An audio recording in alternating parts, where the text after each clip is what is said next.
What the bloody hell is going on here?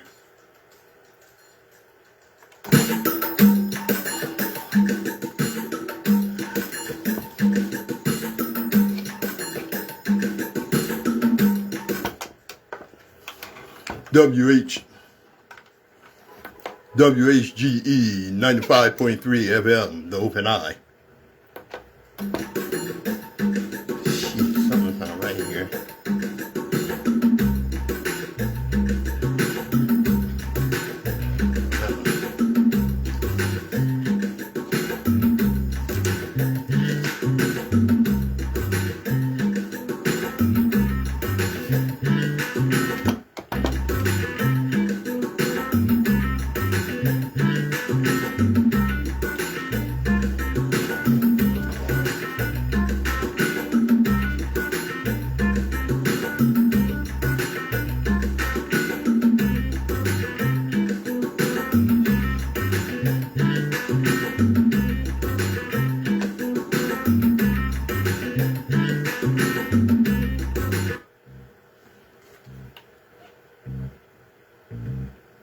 Hey, Rhonda.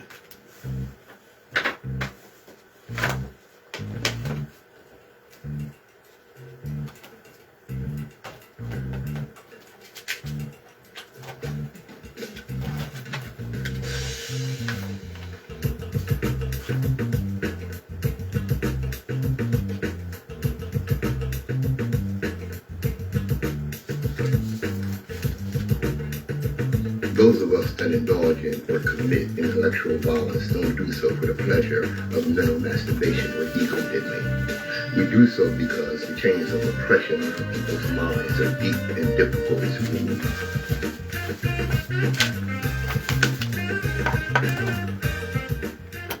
Good morning, my children of the sun. Welcome to the Open Eye on WHGE 95.3 FM. I'm your host, Third Eye Optometrist Patrice Gibbs, here to get that third eye open, yes indeed. And as we always start, every generation has its purpose. Ours is to reveal the truth and reverse the brainwashing. And that's what we do right here. We back that thing up. Okay, let me get my disclaimer out the way. The views and opinions expressed on the Open Eye are those of the hosts, guests, and contributors, and do not reflect the policy or position of WHGE 95.3 FM, nor our sponsor, the Delaware Center for Homeless Vets. Any content provided by Open Eye's hosts, guests, or contributors are theirs and are not intended to malign any religion, ethnic group, company, or individual.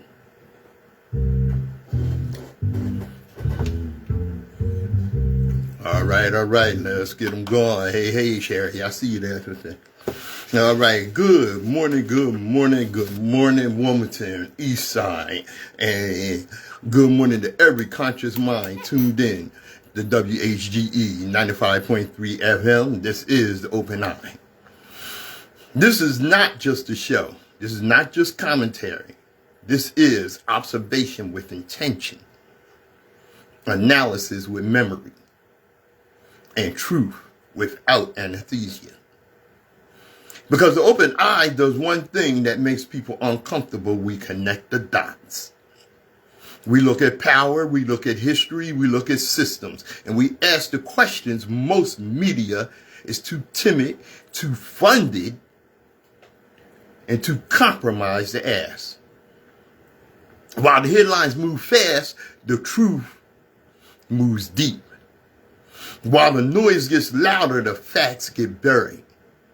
And while the public is distracted with spectacle, real decisions about our lives, our communities, and our future are being made quietly, without accountability.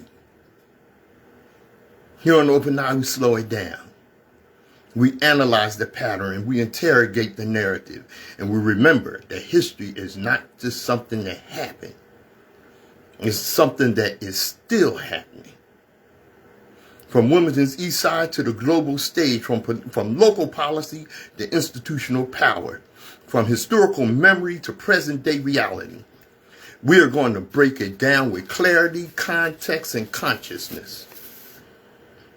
Because informed people are harder to manipulate. Aware communities are harder to silence. And the people who understand history are harder to control.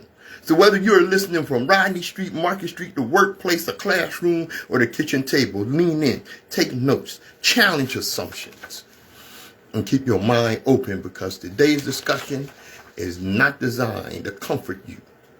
It is designed to wake you up. This is Open Eye, and once you see clearly, you can never unsee. Let's go ahead and get them started.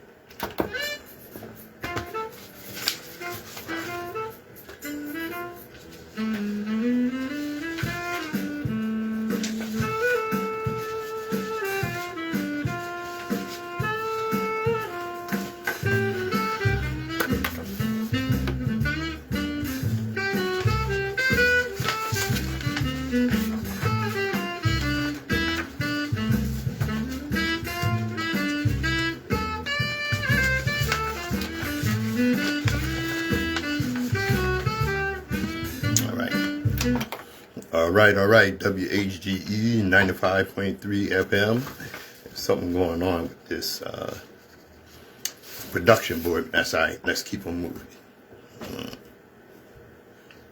Okay, resolution number 184-0184 is opposing the reinstallation of the Christopher Columbus statue in any public space in the city of Wilmington.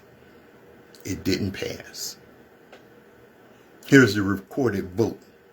First District, Kobe Owens voted yes.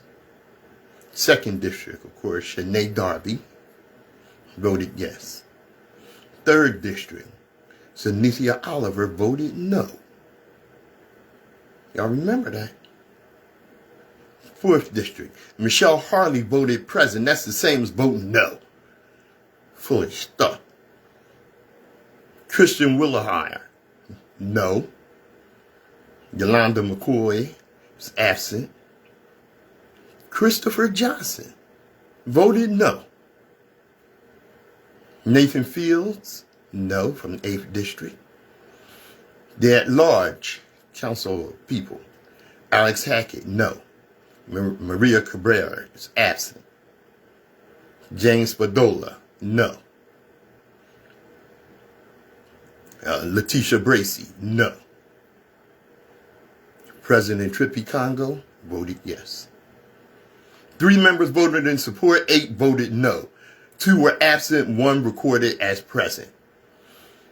This is from Councilwoman Shanae Darby. This vote does not change the truth of history. She said, let me be clear. The documented record of Christopher Columbus includes the initiation of forced labor systems, enslavement, brutal violence, and sexual exploitation of indigenous people in the Caribbean and Africa. This is not opinion. That is historical documentation. This was never about being anti-Italian. It was about what we choose to honor in taxpayer-funded public space. Public monuments are celebratory. They signal values. They tell future generations who we elevate. Wilmington deserves public spaces that reflect truth, accountability, and shared humanity. I remain committed to that vision. We are in a new era, and conversations about whose stories are honored in our city are not over, not by a long shot. That was from Councilwoman Shanae Darby. All right, let's strip this down to its core. A resolution opposing the reinstallation of a Christopher Columbus statue in Wilmington failed. Not because history changed, not because new evidence emerged, not because Columbus was suddenly misunderstood. It failed because a governing body made a value choice about what deserves honor in public space. And that matters. Public monuments are not neutral objects. They are endorsements cast in bronze and stone. They are civic declarations that say, This is who we celebrate. This is who we uplift. This is who we want our children to see as worthy of remembrance. So when a statue of Columbus is debated, the issue is not heritage versus erasure. It's truth versus mythology. The historical record of Columbus is not speculative folklore. His own contemporaries documented systems of forced labor, mass enslavement, mutilation, sexual violence, and the collapse of indigenous populations in the Caribbean under colonial rule. These accounts were written by Spanish clergy, administrators, and observers of the time. Not modern activists, not political opponents, but witnesses embedded in the colonial apparatus itself. This is documentation, not opinion, not ideology, not revisionism. Documentation. It's documented that this bastard was a monster. And yet 8 votes chose to reject a resolution that simply said, this is not the figure we should reinstall in taxpayer-funded public space. Let's be honest about what that signals. It signals that historical brutality is negotiable when wrapped in tradition. It signals that civic symbolism can be divorced from moral accountability.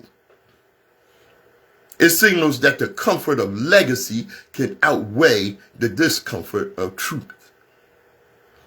And no, this was never about being anti-Italian. It has nothing to do with it.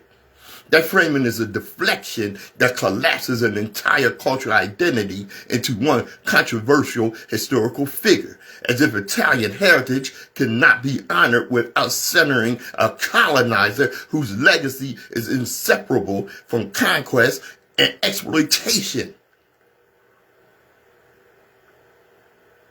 Wilmington is a majority black city with deep histories of a struggle, resistance, labor, migration, and community building. A city with stories of how high school, civil rights organizing, and grassroots resilience. A city whose public spaces could uplift educators, organizers, artists, and local heroes who actually reflect its living legacy. Instead, the debate circles back to a 15th century imperial agent whose discovery narrative has long been used to sanitize colonial violence. That's the real tension. Because monuments are not about the past alone. They're about present power. Who gets a statue is a political decision. Who does not get a statue is also a political decision. And whose suffering is minimized in the process, that too is political. 3 members voted yes, 8 voted no. 2 were absent, 1 recorded as present. That voting record will outlive the talking points. And here's an uncomfortable truth. A failed resolution does not restore Columbus' moral standing. It only exposes the ongoing reluctance to confront the full weight of colonial history in civic spaces. You can reinstall a statue. You cannot reinstall innocence into the historical record. Wilmington's future identity will not be shaped by 1 vote, but by the continued public pressure over what the city chooses to honor, elevate, and normalize in shared spaces. Because a monument is never just a monument. It's a message. And the conversation about whose humanity is centered in that message is far from over. Not in Wilmington, not in this area, not on our watch. That conversation is just getting started. And if we're serious about truth and public memory, we don't retreat from it. We confront it. For those of you that voted against this, especially those of you in the black community that voted against this, or voted present, or just didn't bother to show up, remember you're honoring a monster, a rapist. And we have some harsh criticisms for those that are unwilling to recognize historical figures for the injustice and monstrosity that they left behind. This is The Open Eye. I'm Patrice Gibbs. Hey, Brother Haru. All right, Juan. All right, I see you, sis. Cousin I am. All right. We're going to get moving right along here. Oh, yeah. This now. All right. I'm right with you.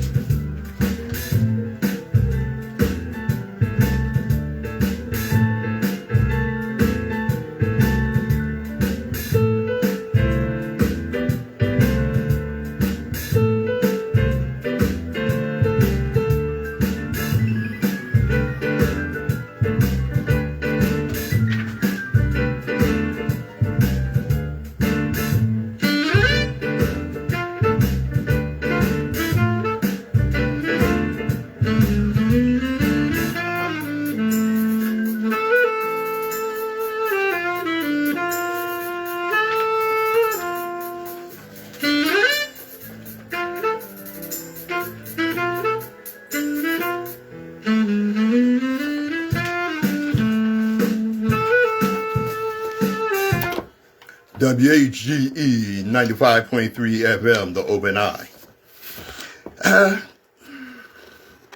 Jesse Jackson died this week. Yeah.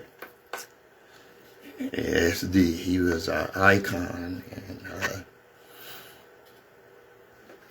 I know a lot of people in our own community have some strong criticisms for Jesse. Some of the things he did. And we have some that honor Jesse. I remember when he ran for president. I was one of those people that got excited. I remember my mom wasn't excited. She was supportive, but not excited. And I asked her, you don't seem real enthused about this. And she told me some things and some criticisms that she had about Jesse. And rightfully so. I remember he was running in the primary against Mondale, Carter's former vice president.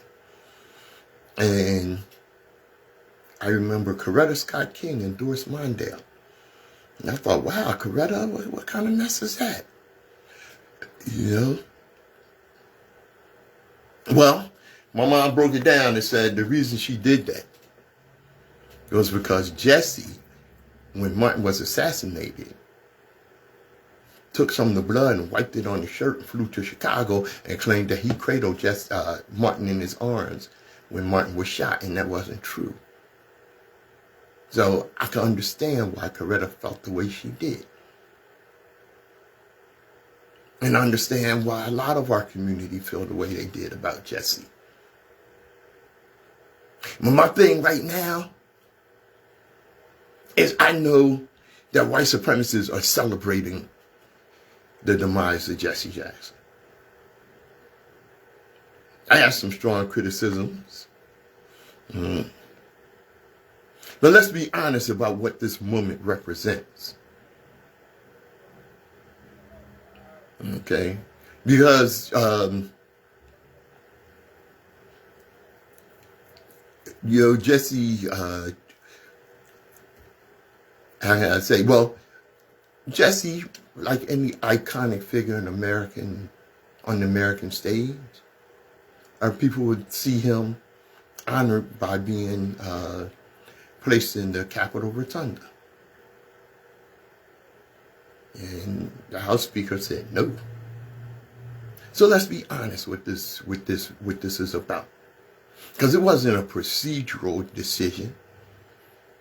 It wasn't about precedent, but a reflection of whose legacy is treated as foundational to America and whose legacy is treated as optional. All right, let's just keep it real. Jesse Jackson is not a footnote in American history. In spite of what criticisms we have for him, he was a living bridge between the civil rights movement, the anti-apartheid struggle, economic justice movements, and the modern political landscape. He did, in fact, march with Dr. King. Dr. King was his mentor. He built the Rainbow Coalition. And he shifted the Democratic Party and forced millions in America to confront poverty, race, and global injustice on the national stage. And yet the United States Capitol, a building literally constructed by enslaved black labor, is suddenly concerned about precedent when it comes to honoring a black civil rights giant, as he was. And let that sink in. They will invoke rules, they will invoke tradition, they will invoke procedure. But tradition in America has always been selective. Because history shows that civilians have lain in honor at the Capitol. Rosa Parks did. Billy Graham did. These were not sitting government officials. They were figures deemed symbolically valuable to the nation's narrative.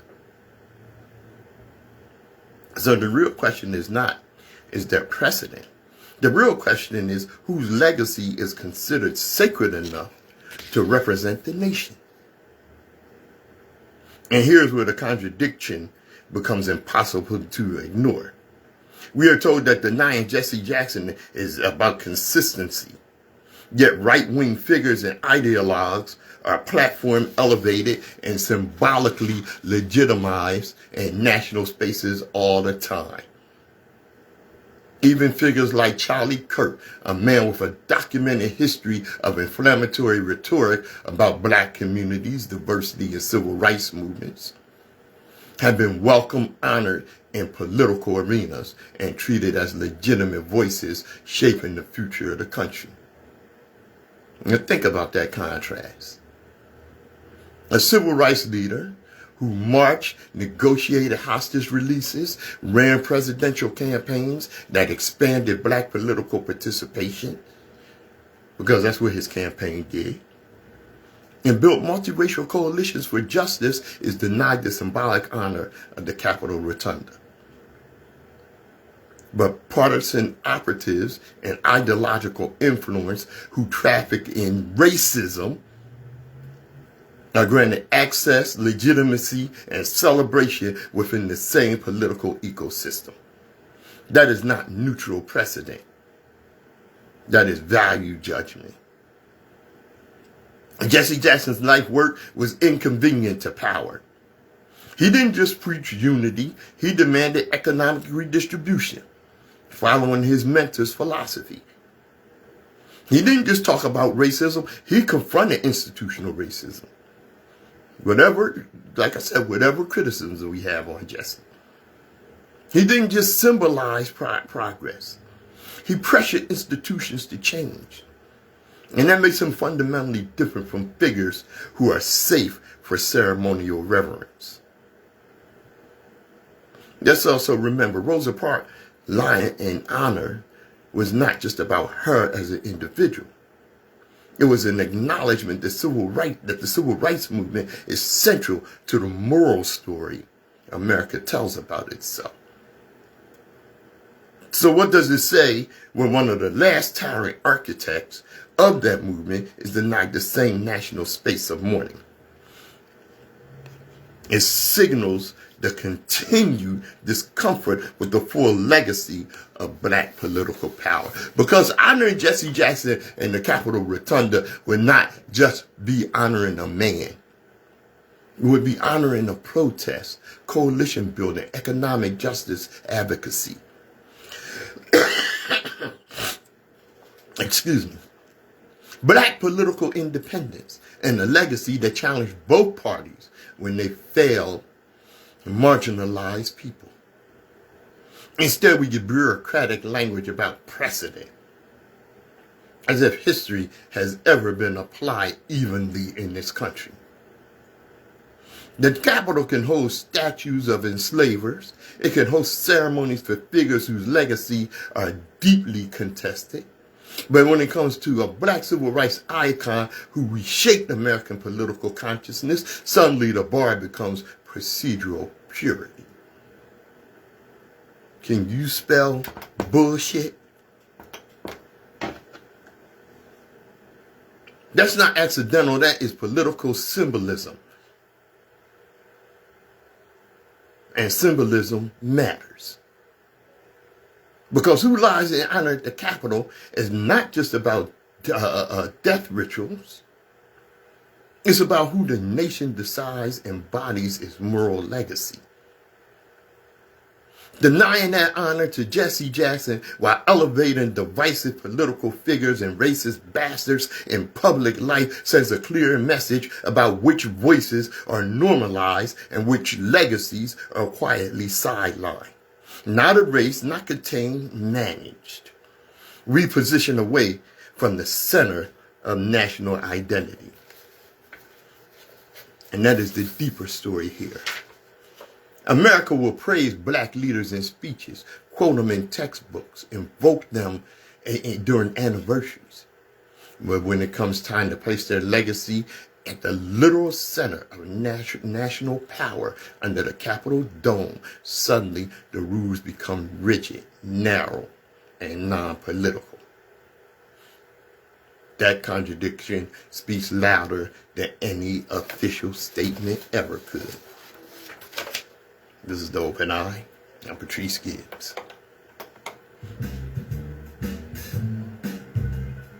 Hey, Chuck, I see you, bro. All right. Let's keep it moving.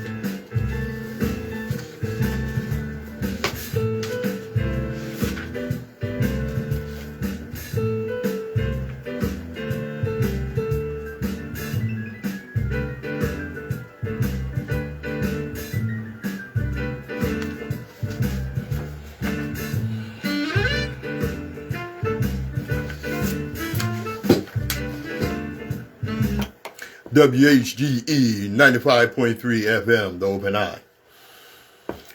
Today is February 21st, 2026. This is the 61st anniversary of the assassination of Malcolm X. Well, I could go into, because I had a discussion about Malcolm with my sister last night, my sister Siobhan. And we talked about his assassination, and the aftermath, and what happened. But I'm not going to go into the conspiracy theories and who did it and this, that, and the other. Today we revisit one of the most powerful moments in black historical oratory. That's what I'm going to talk about. Ossie Davis' eulogy for Brother Malcolm. It was not just a speech, not just a farewell, a declaration, a correction, a defense of a man the world tried to misunderstand while he lived and demonized after he died.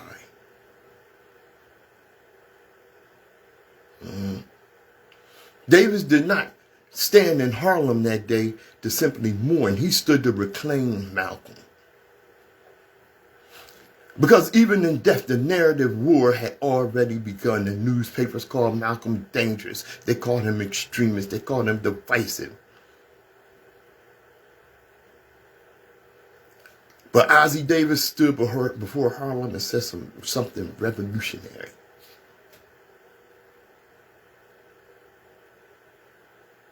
All right. Said Malcolm was our manhood. And let that sit for a moment.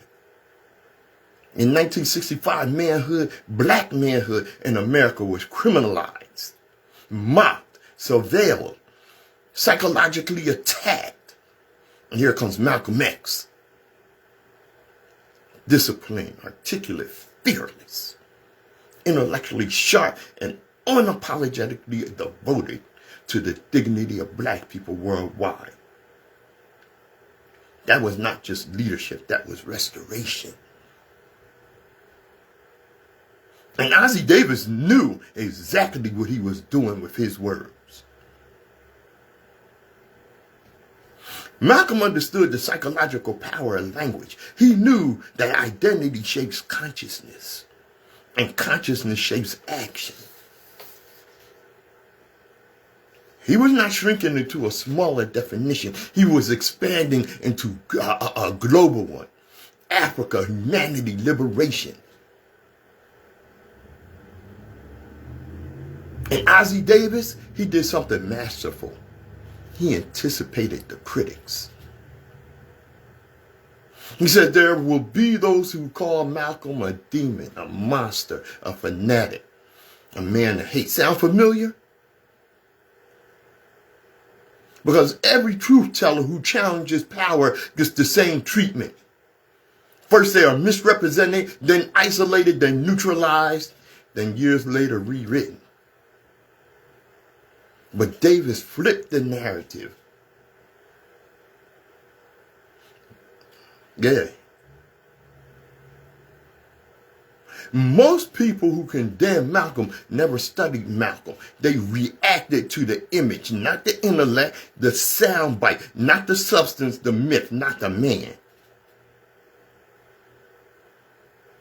By the time of his death, he was building international alliances, studying Africa and expanding the struggle beyond civil rights into human rights. That evolution terrified the establishment far more than any speech ever did.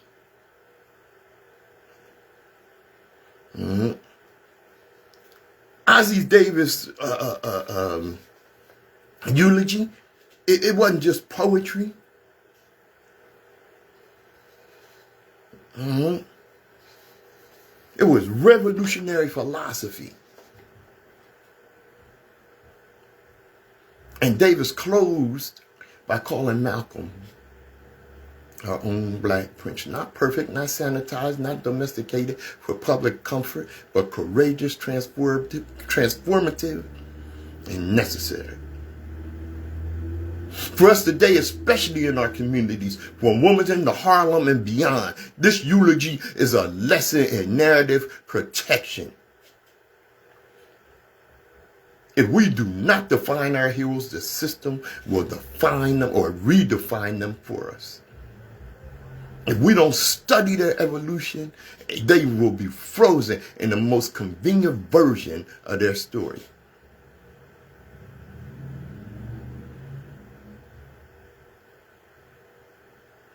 See, Ossie Davis made history.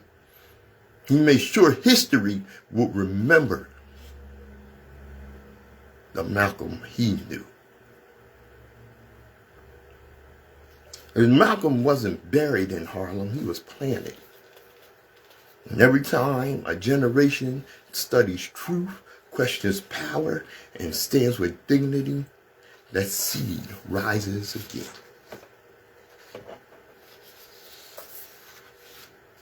This is Ossie Davis' eulogy. And I quote,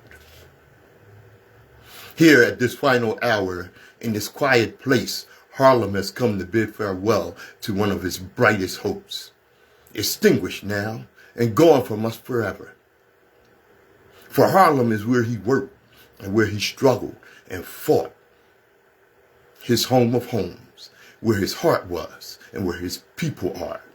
And it is therefore most fitting that we meet once again in Harlem to share these last moments with him. For Harlem has ever been gracious to those who have loved her, have fought for her, and have defended her honor even to the death. It is not in the memory of man that this beleaguered, unfortunate, but nonetheless proud community has found a braver, more gallant young champion than this Afro-American who lies before us, unconquered still. I say the word again, as he would want me to say. Afro-American. Afro-American Malcolm, who was a master, was most meticulous in use of his words. Nobody knew him better than the power words have over minds of men. Malcolm had stopped being a Negro years ago. It had become too small, too puny, too weak a word for him. Malcolm was bigger than that. Malcolm had become an Afro-American, and he wanted so desperately that all his people would become Afro-Americans too. There are those who will consider it their duty as friends of the Negro to tell us to revile him, to flee even from the presence of his memory, to save ourselves by writing him out of the history of our turbulent times. Many will ask what Harlem finds to honor in this stormy, controversial, bold young captain, and we will smile. Many will say, turn away from this man, for he is not a man but a demon, a monster, a subverter, and an enemy of the black man. And we will smile. They will say that he is of hate, a fanatic, a racist, who can only bring evil to the cause for which you struggle. And we will answer and say to them, did you ever talk to Malcolm? Did you ever touch him or have him smile at you? Did you ever really listen to him? Did he ever do a mean thing? Was he ever himself associated with violence or any public disturbance? For if you did, you would know him. And if you knew him, you would know why we must honor him. Malcolm was our manhood, our living black manhood. This was his meaning to his people. And in honoring him, we honor the best in ourselves. Last year from Africa, he wrote these words to a friend. My journey, he says, is almost ended. And I have a much broader scope than when I started out, which I believe will add new life and dimension to our struggle for freedom and honor and dignity in the States. I am writing these things so that you will know for a fact the tremendous sympathy and support we have among the African states for our human rights struggle. The main thing is that we keep a united front wherein our most valuable time and energy will not be wasted fighting each other. However we may have differed with him or with each other about him and his value as a man, let his gone from us serve only to bring us together now. Consigning these mortal remains to earth, the common mother of all, secure in the knowledge that what we place in the ground is no more now a man but a seed, which after the winter of our discontent will come forth again to meet us. And we will know him then for what he was and is, a prince, our own black shining prince, who didn't hesitate to die because he loved us so.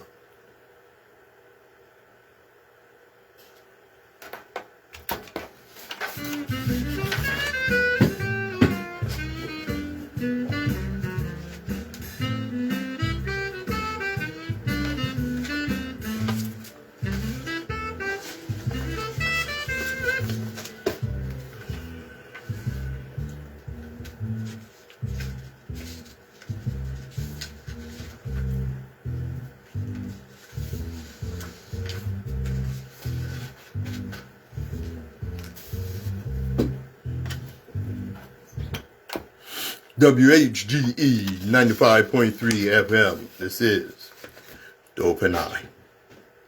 You know, it's something when black people speak forcefully about structural injustice, the response is often to tone police the delivery instead of engaging the substance. Calm down. Be rational. Don't be emotional. Those phrases are often function as social control, not intellectual critique. And that can feel like gaslighting because it subtly reframes justified anger as irrationality rather than as rational response to lived conditions.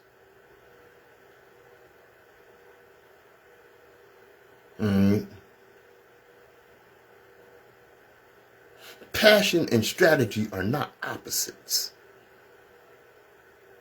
Historically, black liberation movements have always been fueled by both. Frederick Douglass spoke with fire and precision.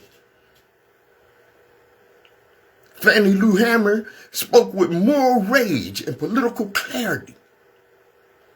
Dr. King spoke with emotional conviction and strategic planning. And Malcolm X spoke with urgency and analysis. None of them were less emotional. They were emotionally grounded and intellectually deliberate. In fact, black political passion has often been one of the clearest forms of historical consciousness, not instability.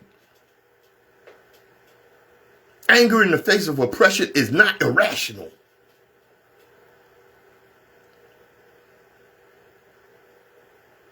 It is often evidence of awareness. What becomes dangerous is not emotion itself, but when systems want communities to stay in a constant reactive cycle. Outrage today, distraction tomorrow, exhaustion next week, without long-term structural positioning. That is not a critique of passion.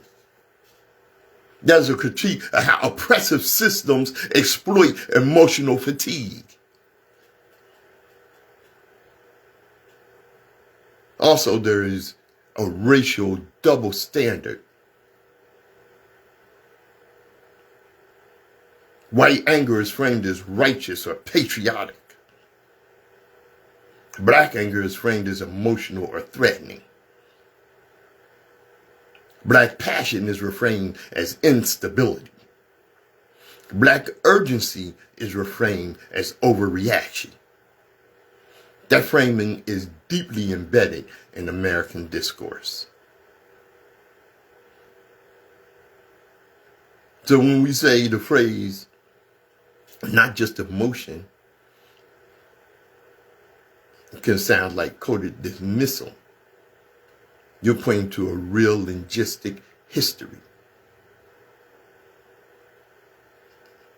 A more accurate framing would be not emotion alone, but emotion is fuel for intentional strategy. Because passion about oppression is not a flaw.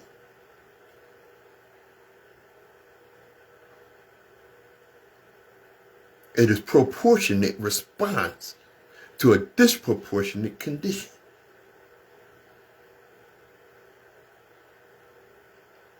Yeah, I had somebody ask me or give me, I guess what they thought was some kind of compliment, and it was a black person. You play that angry Negro real well. Well, you really bring it when you do that. I ain't playing. This ain't no play act. This is who I was raised to be.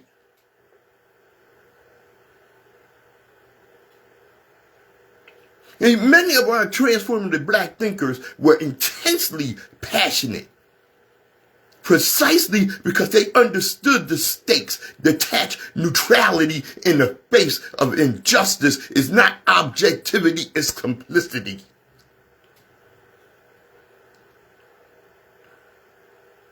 Why can't we be passionate and still approach our situation? We absolutely can. And historically, we always have. Black survival traditions are built on emotional truth, cultural memory, strategic adaptation, collective analysis, not sterile detachment.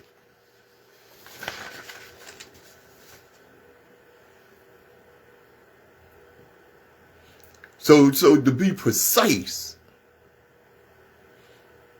passion does not mean a lack of intelligence. Anger does not mean a lack of analysis. Urgency does not equal irrationality. If anything, suppressing emotion in the face of oppression is psychologically unnatural. The real issue is not whether black people are too emotional. The real issue is that society is often uncomfortable when oppressed people speak with clarity and conviction at the same goddamn time.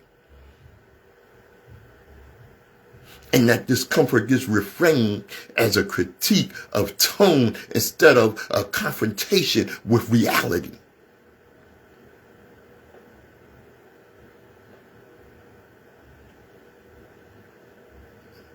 We do not need less passion. We need passion that is protected, sustained, and strategically directed, not dismissed, diluted, or pathologized. Because historically, black passion has never been the weakness. It has been the engine of survival, resistance, and transformation. I'm Patrice Gibbs. This is The Open Eye.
WHGE 95.3 FM. This is The Open Eye. Let me tell y'all something. Looking at what's come out in the Epstein files and the reaction, and watching the pedophile protection unit, I have to go with what Chris Rock said. Your children are not safe with Trump supporters because you are what you defend. Trump supporters cannot be trusted with children. Every single Trump supporter, in our view, has shown a willingness to support and defend an accused abuser over a child. Your children are not safe with them.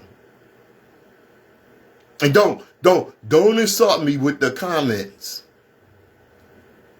I am not saying all Trump supporters are pedophiles. But I am saying that from your perspective, they have demonstrated that they will defend a pedophile over a child.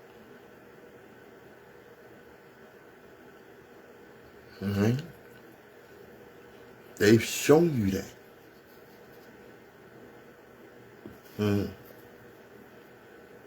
Your children are not safe with Trump supporters. If the Epstein files could turn a prince into a former prince, they can turn a billionaire into a former billionaire and a president into a former president.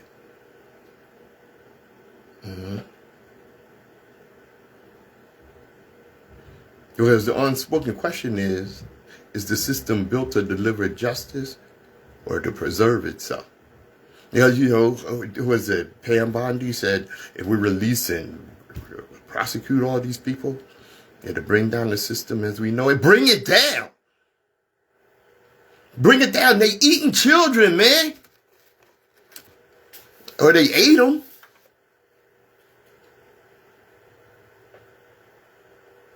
They're raping children. Murdering children. Now, of course, there's a lot of conspiracy stuff and a lot of stuff that's coming out that, hasn't been verified and all that good stuff. For instance, they got this thing going that they've been showing on these internets. Well, one of the things they do is they traumatize the children to raise their adrenaline levels in their bloodstream, and then drink their blood. And they think this keeps them young. Vampires are not new. Europeans didn't just start drinking blood.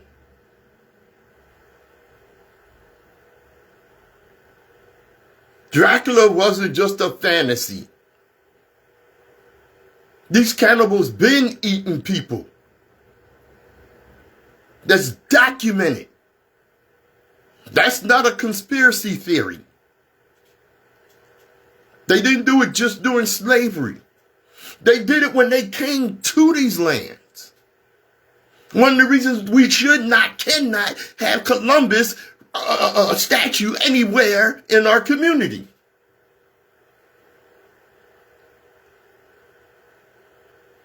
Because he was eating children. That's documented. This is not new. There's a book called The Delectable Negro that gives their recipes on cooking people.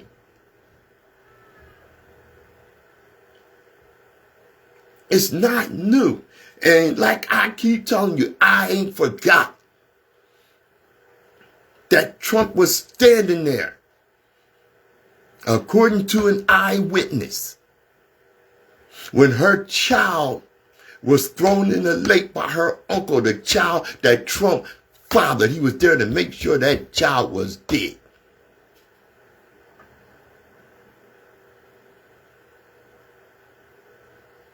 Okay? You cannot trust your people, your children,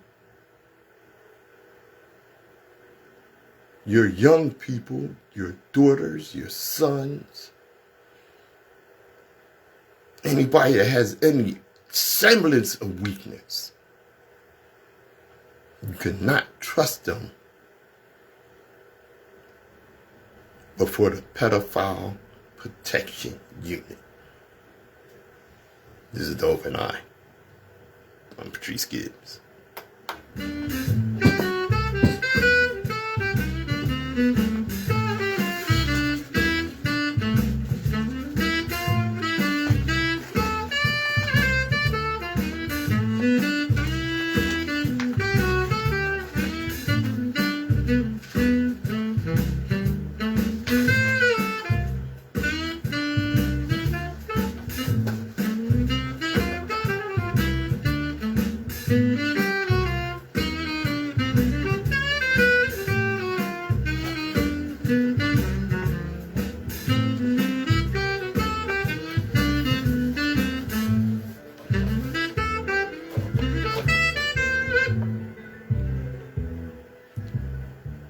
WHGE 95.3 FM. This is the Open Eye. Dr. Linda Davis A beloved special education teacher in Savannah, Georgia, was killed in a fatal car crash on February 16, 2026, after a driver fleeing a federal immigration stop collided with her vehicle during her morning commute. Authorities confirmed the incident was tied to a U.S. Immigration and Customs Enforcement operation that local police say they were not informed about. The tragedy has sparked grief in the community and renewed scrutiny over federal enforcement tactics, coordination failures, and public safety risk.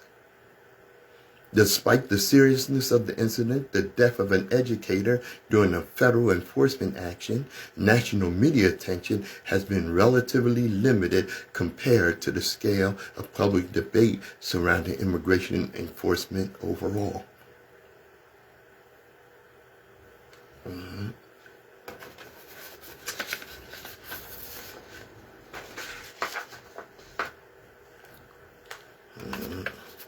Media coverage was sparse.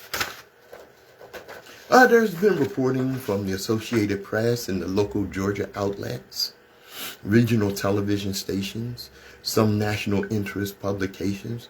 However, coverage has been largely localized. The story has not dominated national headlines.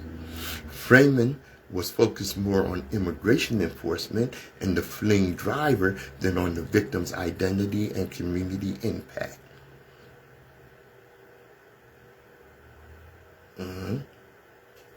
This creates the perception of silence, even though the story exists in the news cycle. Let's be clear about something. A black woman, a teacher, a community builder killed on her way to work. In the circumstances, a federal enforcement action, a fleeing suspect, a pursuit scenario in a civilian traffic environment. Dr. Linda Davis did not commit a crime. She was not the target. She was collateral damage. And that word collateral should disturb every thinking person listening. Because what does it say about public safety when federal operations unfold in populated civilian areas without coordination with local law enforcement? Local officials themselves said they didn't even know ICE was operating in the area.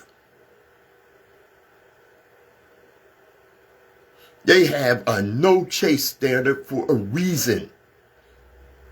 Civilian lives. Yet a teacher is dead. Now let's talk about the silence narrative. This story is being reported, but mostly locally, regionally, and not with the national saturation we often see when a tragedy fits a broader political narrative. That selective amplification shapes public perception on whose lies become headlines and whose lies become footnotes. Say her name. Dr. Linda Davis. Not a statistic, not a talking point, not a policy abstraction. A human being with students waiting for her. Children who will never see their teacher again. This tragedy also exposes a deeper structural question. When enforcement priorities collide with civilian safety, who bears the risk? Not policymakers, not agencies, not institutions, ordinary people on their way to work. And in this case, a black educator serving vulnerable children. If federal operations can unfold without local coordination, if pursuits can happen in active civilian zones, if a teacher can die in the crossfire of enforcement logistics, then the public has every right to ask hard questions about policy, tactics, accountability, and oversight. Because public safety is not just about enforcement. It is about preventing unnecessary harm to the public. Dr. Linda Davis should still be alive. Her students should still have their teacher. Her family should not be grieving a loss tied to an enforcement incident they didn't have a goddamn thing to do with.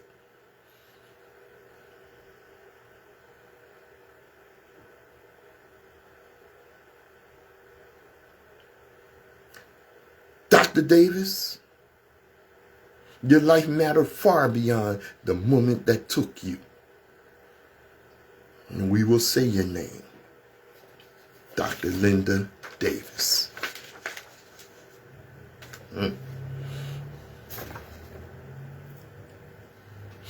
Now, on the Joy Reid show this week, when asked by Wahat, I'm not sure how to pronounce Brother Ali's name, Wahat,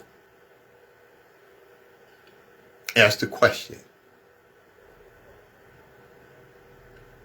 if he would lead the charge to abolish ICE. House Minority Leader Hakeem Jeffries played dumb and refused to give a straight answer.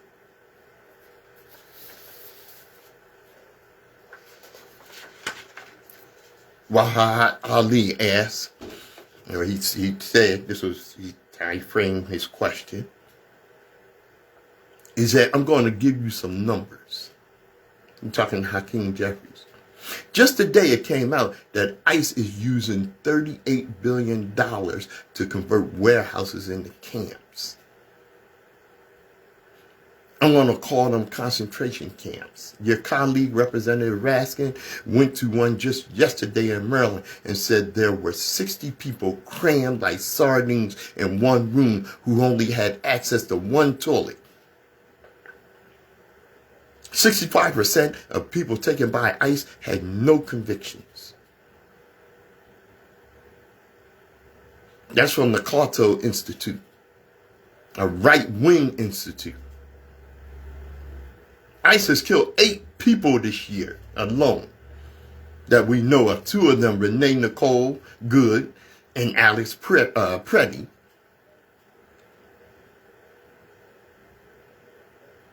Okay? Know their names because you keep hearing them in the goddamn press. Back to the question.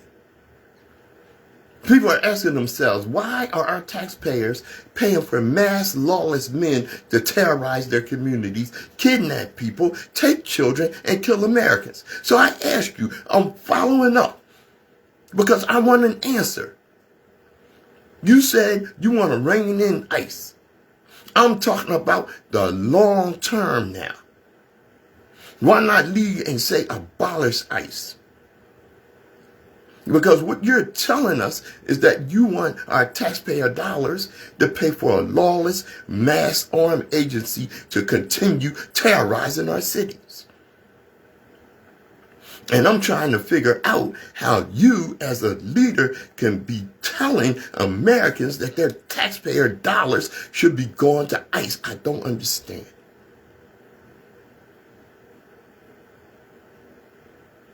Hakeem Jeffries replied, I don't understand anything that you just said to me. What I made clear is that taxpayer dollars should be used to make life more affordable for American people, not brutalize or kill them. That's the whole reason we're in this fight right now. That's the whole reason that DHS is getting ready to shut down.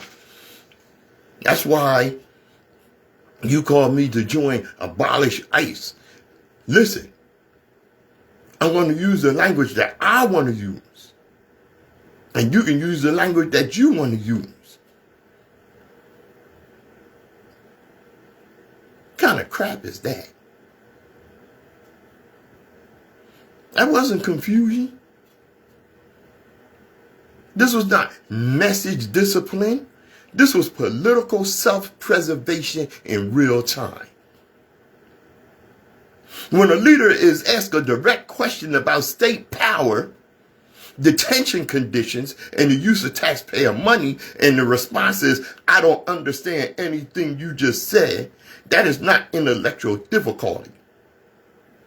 That is rhetorical retreat. And people recognize it. Because strong leadership does not pretend not to understand hard questions. Strong leadership answers them, even if the answer is politically risky.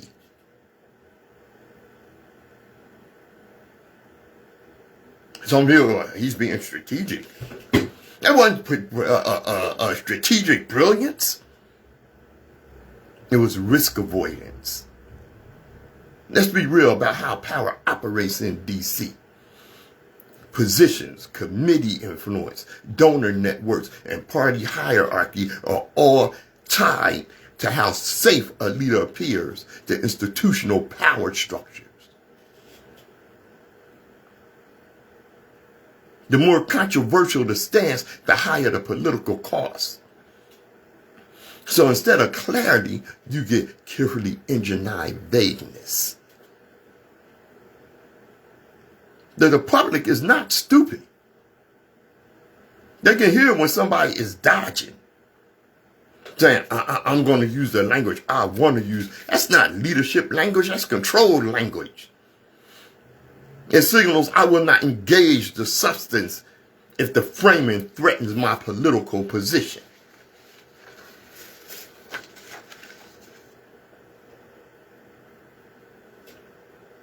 And that's why I said F you.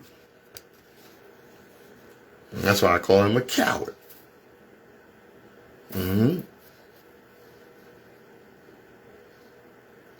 That's worried. You can't stand up and speak straight truth. Stop calling yourself a leader. Yeah, you do. You were politically safe, politically strategic. But people will remember your ass when it comes time to primary your ass. Get rid of that fool. This is The Open Eye. I'm Patrice Gibbs.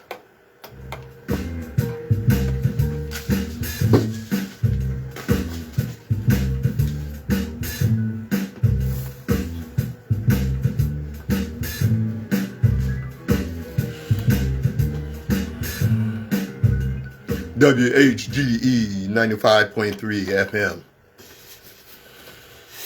All right.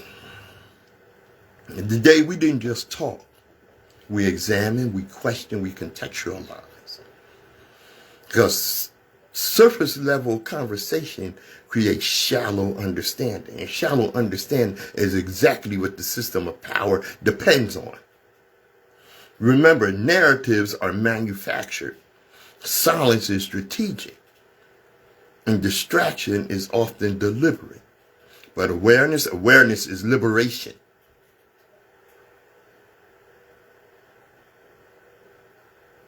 Never let anyone convince you that critical thought is negativity. Never let anyone shame you for asking hard questions. And never surrender your ability to observe the world with clarity instead of fear. Because once the mind is trained to see patterns, to recognize power structures, and to question convenient narratives, it becomes very difficult to deceive. I'm Patrice Gibbs, your host, your researcher, your voice of conscious commentary, reminding you that knowledge is protection, history is instruction, and awareness is a form of resistance. So keep your mind sharp, your spirit grounded, and keep your eye open. And if you feel that eye is getting clouded up, come on over to the open eye. I got some laser surgery for you to clear that up.